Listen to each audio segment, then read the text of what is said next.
ಈ ಬುರುಡೆ ಗ್ಯಾಂಗು ಹೇಗೆ ಧರ್ಮಸ್ಥಳವನ್ನು ಟಾರ್ಗೆಟ್ ಮಾಡಿ ಷಡ್ಯಂತ್ರವನ್ನು ಹೂಡಿದ್ರು ಅನ್ನೋದಕ್ಕೆ ಸುಪ್ರೀಂ ಕೋರ್ಟ್ನಲ್ಲಿ ವಜಾ ಆಗಿರುವಂತಹ ಈ ಅರ್ಜಿಯ ಸಾಕ್ಷಿ. ನಯವಾಗಿ ಸುಳ್ಳನ್ನು ಪೋಣಿಸಿ ರಾಜ್ಯ ಸರ್ಕಾರಕ್ಕೆ ಬುರುಡೆ. ಕ್ರಿಮಿನಲ್ ಷಡ್ಯಂತ್ರ ಬಯಲಾಗಿದ್ರೂ ಕೂಡ ಈವರೆಗೂ ಕ್ರಮ ಇಲ್ಲ. ಯಾಕೆ? ಸಿಎಂ ಹೋಮ್ ಮಿನಿಸ್ಟರ್ಗಳಿಗೂ ಕೂಡ ಇಲ್ವಾ ಈ ವಿಚಾರದಲ್ಲಿ ಕ್ಲಾರಿಟಿ? ಸರ್ಕಾರದ ಭಾಗವಾಗಿರುವಂತಹ ಸಚಿವರು ಕೂಡ ಗಲಿಬಿಲಿಗೊಂಡು ಬಿಟ್ಟಿದ್ದಾರೆ. ಈ ವಿಚಾರಕ್ಕೆ ಸಂಬಂಧಪಟ್ಟಂತೆ ಡಿಸಿಎಂ ಡಿಕೆ ಶಿವಕುಮಾರ್ ಮಾತನಾಡಿದ್ದಾರೆ. ಈ ಬಗ್ಗೆ ಮಾಹಿತಿ ಇಲ್ಲ ಅಂತ ಹೇಳಿ ಗೃಹ ಸಚಿವ ಪರಮೇಶ್ವರ್ ಅವರು ಮಾತನಾಡಿದ್ದಾರೆ. ಹಾಗಾದ್ರೆ SIT ರಚನೆ ಮಾಡುವಂತಹ ಸಂದರ್ಭದಲ್ಲಿ ಯಾವುದೇ ಮಾನದಂಡಗಳಿಲ್ಲದೆ ಕೇವಲ ಒತ್ತಡಕ್ಕೆ ಮಣಿದು ಸರ್ಕಾರ ಈ ರೀತಿಯ ಹೆಜ್ಜೆಯನ್ನು ಇಡ್ತಾ ಅಂತ. ಎಲ್ಲೂ ರಜಾ ಆಗಿದ್ದು ಕೂಡ ಸರ್ಕಾರಕ್ಕೆ ಲೇಟಾಗಿ ನಮಗೆ ಗೊತ್ತಾಗಿದೆ. ಬಟ್ ಅದು ಬೇರೆ ವಿಚಾರ. ಅವ್ರು ಏನೋ ಆದೇಶಕ್ಕೇನೋ ಹೋಗಿದ್ರು, ನೀವು ಅಲ್ಲೇ ಹೋಗಿ ಅಂತಾನೆ ಕಳಿಸಿದ್ದಾರೆ. ಒಂದು ಇನ್ವೆಸ್ಟಿಗೇಷನ್ ಮಾಡಬೇಕು ಅಂತ ಹೇಳಿ ಇನ್ವೆಸ್ಟಿಗೇಷನ್ ಮಾಡಿದೆ. ರಿಪೋರ್ಟ್ ಇನ್ನೂ ಬಂದಿಲ್ಲ. ಬಂದ ಮೇಲೆ ಮಾತಾಡೋಣ. ಗೊತ್ತಿಲ್ಲಪ್ಪ, ಅದನ್ನ ತಿಳ್ಕೊಂಡಲ್ವಾ ಹೇಳ್ಬೇಕು ನಾನು. ನೀವು ಬಂದು ಹೇಳ್ಬಿಟ್ರೆ ಆಮೇಲೆ ನೀವೇ ಹೇಳ್ತೀರಾ ಗೊತ್ತಿಲ್ಲ ಮಂತ್ರಿ. React to it afterward. No subject regarding Dharmasthala episode is in any way in the agenda, nor we have discussed that subject. ಈ ಬುರುಡೆ ಗ್ಯಾಂಗ್ ಡೇ 1ನಿಂದ ಇದ್ದ ವಿಚಾರವನ್ನು ಮುಚ್ಚಿಟ್ಟು ಉಳಿದದನ್ನೆಲ್ಲ ಹೇಳುವಂಥ ಪ್ರಯತ್ನ ಮಾಡಿಕೊಂಡೇ ಬಂದಿದೆ ಅನ್ನೋದು ಯಾರಿಗೂ ಅನುಮಾನದ ಸಂಗತಿ ಏನೂ ಅಲ್ಲ.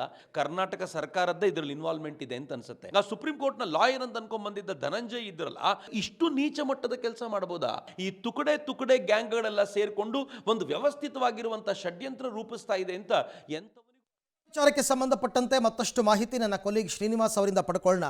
ಶ್ರೀನಿವಾಸ್, ಸುಪ್ರೀಂ ಕೋರ್ಟ್ನಲ್ಲಿ ರಾಜ್ಯಕ್ಕೆ ಸಂಬಂಧಪಟ್ಟಂತೆ, ರಾಜ್ಯ ಸರ್ಕಾರಕ್ಕೆ ಸಂಬಂಧಪಟ್ಟಂತೆ ಯಾವ್ಯಾವ ಪ್ರಕರಣಗಳು ನಡೀತಾ ಇದೆ, ಅದರ ಆದೇಶಗಳು ಏನು ಬರ್ತಾ ಇದೆ, ಇದನ್ನು ಹ್ಯಾಂಡಲ್ ಮಾಡೋದಕ್ಕೆ ಅಂತಲೇ ಒಂದು ಡಿಪಾರ್ಟ್ಮೆಂಟ್ ಇದೆ. ಅವರು ಡೈರೆಕ್ಟಾಗಿ ಗೃಹ ಸಚಿವಾಲಯಕ್ಕೆ ಎಲ್ಲ ಮಾಹಿತಿಯನ್ನು ಕೊಡ್ತಾರೆ. ಅಂಥದ್ರಲ್ಲಿ ಈ ಧರ್ಮಸ್ಥಳ ಕೇಸನ್ನು, ಅರ್ಜಿಯನ್ನು ಸುಪ್ರೀಂ ಕೋರ್ಟ್ ವಜಾ ಮಾಡಿರೋದು ರಾಜ್ಯ ಸರ್ಕಾರದ ಗಮನಕ್ಕೆ ಬರಲೇ ಇಲ್ವಾ? ಅಥವಾ ಬಂದಿದ್ದರೂ ಕೂಡ SIT ರಚನೆ ಮಾಡಿದ್ದಾರೆ ಅಂದರೆ ಒಂದು ನ್ಯಾಯಾಂಗ ನಿಂದನೆ ಆಗುತ್ತೆ, ಮತ್ತೊಂದು ಕಡೆ ಬೇಕು ಅಂತಲೇ ಸರ್ಕಾರ SIT ರಚನೆ ಮಾಡುತ್ತೆ ಅಂತಕ್ಕಂಥ ಆರೋಪಕ್ಕೆ ಸಿಕ್ಕಾಕೋತಾರೆ. ಈಗ ಯಾರು ಉತ್ತರ ಕೊಡದೆ ನುಣುಚ್ಕೋತಾ ಇದ್ದಾರೆ. ಹಿಂಗಾದರೆ ಹೇಗೆ? ಸರ್ಕಾರದ ಮೇಲೆ ಜನರಿಗೆ ಹೇಗೆ ನಂಬಿಕೆ ಬರುತ್ತೆ ಅಂತ? ಅರವಿಂದ್, ಕರೆಕ್ಟ್. ನೀವು ಹೇಳ್ತಿರುವಂತದ್ದು ಅದಕ್ಕೆ ಆದಂತಹ ಒಂದು ಇಲಾಖೆ ಇರುತ್ತೆ, ಅದಕ್ಕೆ ಆದಂತಹ ಒಂದು ಟೀಮ್ ಇರುತ್ತೆ. ರಾಜ್ಯ ಸರ್ಕಾರಕ್ಕೆ ಸಂಬಂಧಪಟ್ಟಂತಹ ಯಾವುದೇ ಕೇಸ್ಗಳು ಬಂದ್ರು ಕೂಡ ಅದನ್ನ ಹ್ಯಾಂಡಲ್ ಮಾಡಬೇಕು. ಆದ್ರೆ ನಿನ್ನೆ ವಿಚಾರ ಗೊತ್ತಾದ ಕೂಡಲೇ ಸರ್ಕಾರಕ್ಕೂ ಒಂದು ರೀತಿಯಾದಂತಹ ಶಾಕ್.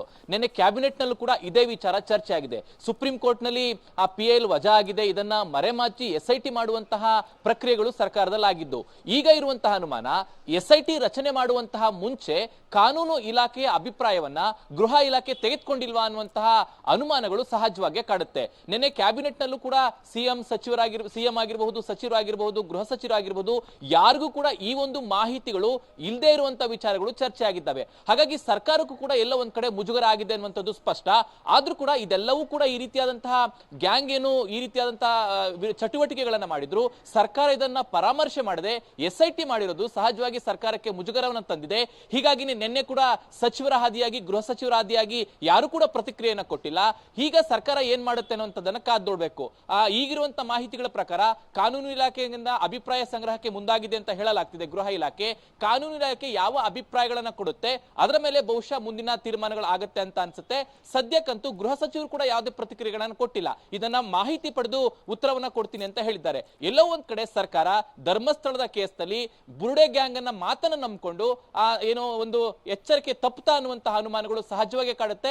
ಈ ಎಲ್ಲ ಪ್ರಕ್ರಿಯೆಗಳು ಸರ್ಕಾರದ ಮೇಲೆ ಅನುಮಾನ ಬರಲಿಕ್ಕೆ ದೊಡ್ಡ ಮಟ್ಟದಲ್ಲಿ ಕಾರಣ ಅಂತ ಹೇಳಿದ್ರೆ ತಪ್ಪಾಗೋದಿಲ್ಲ. ಅರವಿಂದ್, ರೈಟ್. ಹಾಗೆ ಸಂಪರ್ಕದಲ್ಲಿ ಶ್ರೀನಿವಾಸ್, ನಿಮ್ಮ ಜೊತೆ ನಾನು ಮತ್ತೆ ಮಾತನಾಡ್ತೀನಿ. ನಿಜ, ಬಟ್ ವಾಟ್ ನೆಕ್ಸ್ಟ್? ಆಗೋಗಿದೆ, ಮುಂದೇನು? ನೋಡಿ, ಅಟ್ಲೀಸ್ಟ್ ಈ ಕಾನ್ಸ್ಪಿರಸಿ ಮಾಡಿದಂತಹ ಟೀಮ್ ಇದೆಯಲ್ಲ, ಇವ್ರ ಬಗ್ಗೆ ಯಾಕೆ ಸರ್ಕಾರಕ್ಕೆ ಸಾಫ್ಟ್ ಕಾರ್ನರ್? ಯಾರ ವಿರುದ್ಧನೂ ಕ್ರಮ ಇಲ್ಲ. ಎಲ್ಲೋದ್ರು ತಿಮರೋಡಿ ಗಡಿ ಪಾರ್ ಮಾಡಿದ್ದು ಬಿಟ್ಟರೆ ಆತ ನಾಪತ್ತೆ. ಗಿರೀಶ್ ಮಟ್ಟಣ್ಣನವರು ಎಲ್ಲೋದ್ರು? ಅದಾದ ನಂತರ ಜಯಂತ್ ಎಲ್ಲೋದ್ರು? ಸಮೀರ್ ಮೇಲೆ ಯಾಕೆ ಕ್ರಮ ಇಲ್ಲ? ಯಾರ ವಿರುದ್ಧನೂ ಕ್ರಮ ತಗೋತಾ ಇಲ್ಲ. ಯಾಕೆ? ಸರ್ಕಾರಕ್ಕೆ ಇವ್ರ ಮೇಲೆ ಸಾಫ್ಟ್ ಕಾರ್ನರ್.